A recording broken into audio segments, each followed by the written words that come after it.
Pemirsa apa kabar? Saya Santina membawakan Warta Berita PTS tanggal 3 Oktober. Taifun Koinu sudah mendekat. Badan Cuaca Pusat CWA telah mengeluarkan peringatan darat pada pukul 11:30 siang tadi. Saat ini, Koinu yang terus menguat berada di timur tenggara perairan Luanpi. Lingkaran badai diperkirakan akan memengaruhi lepas pantai wilayah tenggara mulai petang ini. Taifun Koinu akan paling berdampak terhadap cuaca Taiwan pada Rabu hingga Jumat. Taifun Koinu kembali menguat tanggal 3 siang, kini berada di jarak 460 km perairan tenggara Luanpi dan bergerak ke arah barat-barat laut dengan kecepatan 11 km per jam dan kian mendekati Taiwan. Selain peringatan laut, CWA juga mengeluarkan peringatan darat pada pukul 11:30. 台风在今天晚上开始会转往以偏西的方向移动。纵整所有资料预估，在星期三、星期四，以通过台东南端陆地到巴士海峡这个区域为最可能的路径。 Lingkaran badai Koinu akan mulai berdampak pada perairan pantai tenggara malam hari. Dampak paling ketara dirasakan pada hari Rabu hingga Jumat. Taifun mungkin melewati daratan selatan Taiwan atau Selat Pasu. Pakar meteorologi menyampaikan dari jalur perkiraan setiap negara dapat dilihat bahwa Taifun akan bergeser sedikit ke utara dan berpeluang masuk dari wilayah antara Desa Tau dan Taimali di Taitung tanggal 4 tengah malam hingga tanggal 5 dini hari. Dan akan membawa curah hujan deras di kawasan timur dan selatan. 东半部宜兰、花莲、台东、屏东是首当其冲。目前看起来10月4号到10月5号这2天，整个东半部跟屏东的降雨会持续性的一个长时间的一个降雨目前评估应该都有机会出现超过这个超大豪雨以上的一个降雨 Pakar meteorologi memperkirakan lingkaran badai Koinu akan meninggalkan Taiwan tanggal 6 dini hari. Namun kecepatan pergerakan Taifun akan melambat dan baru akan meninggalkan perairan Taiwan tanggal 7 dini hari. Pemberian vaksin influenza gratis kota Taichung dimulai hari ini. Pada pagi hari, sekitar 100 lansia telah menerima vaksinasi di pusat kegiatan komunitas Taichung. Wabah influenza semakin memanas dan diperkirakan akan mencapai puncak penularan pada bulan November. Instansi kesehatan mengingatkan lansia di atas 65 tahun dan kaum rentan untuk segera menyuntikkan vaksin. Pusat kegiatan komunitas Jiafuli, distrik Hanzhe, telah dipenuhi warga yang berbaris rapi untuk menerima vaksinasi gratis di kota Taichung. Kegiatan ini ditujukan untuk meningkatkan imunitas kaum lansia. Menurut data CDC, tahun ini telah tercatat 728 kasus parah dan 156 kasus meninggal di Taiwan. Sedangkan untuk Taichung tercatat 61 kasus parah dan 9 kasus meninggal, lebih banyak dari periode yang sama pada tahun lalu.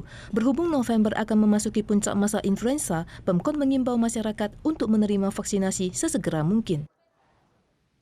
Kereta cepat pertama hadir di Asia Tenggara. Kereta cepat Indonesia yang menghubungkan DKI Jakarta dengan kota terbesar keempat Bandung resmi beroperasi kemarin tanggal 2 Oktober. Perjalanan yang semula 3 jam akan dapat dipersingkat menjadi hanya 45 menit.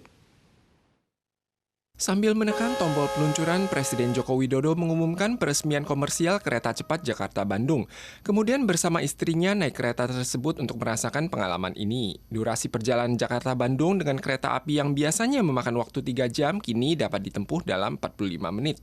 Kereta cepat Jakarta-Bandung ini merupakan kereta cepat pertama di Indonesia dan juga pertama di Asia Tenggara.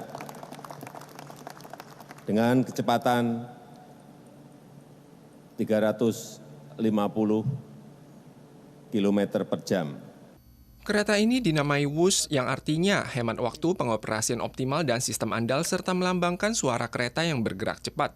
Bekerja sama dengan Tiongkok lewat program The Belt and Road Initiative, kereta yang menempuh jarak 142,3 km ini mulai dibangun tahun 2016, semula dijadwalkan akan dioperasikan tahun 2019, namun akibat pandemi, proyek ini tidak hanya tertunda selama 4 tahun, namun biayanya juga melonjak dari 4,3 miliar menjadi 7,3 miliar dolar Amerika. Ada banyak masalah dan kendala yang kami temukan. Dimulai dari masalah klasik, mengenai pembebasan lahan, koordinasi yang belum baik, sampai kesulitan pendanaan dihadapi akibat COVID-19.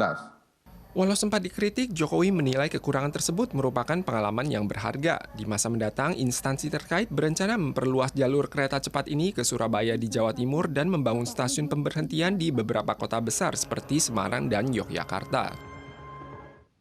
Menyusul kota Taoyuan dan Hsinchu, kota Taipei juga mengumumkan pemberian subsidi untuk kriopreservasi atau lebih dikenal sebagai pembekuan sel telur kepada wanita berusia 40 tahun ke bawah yang menderita penyakit kanker agar memiliki kesempatan menjadi seorang ibu. Uji coba kebijakan dengan subsidi maksimal $32.000 Taiwan ini diperkirakan akan diterapkan Januari tahun depan di Rumah Sakit Kota Taipei. Dalam rangka memungkinkan wanita penderita kanker mempertahankan kesuburannya, Kota Taipei menetapkan untuk pertama kalinya uji coba subsidi pembekuan sel telur medis per Januari tahun depan, agar pasien kanker wanita juga dapat merasakan pengalaman menjadi seorang ibu.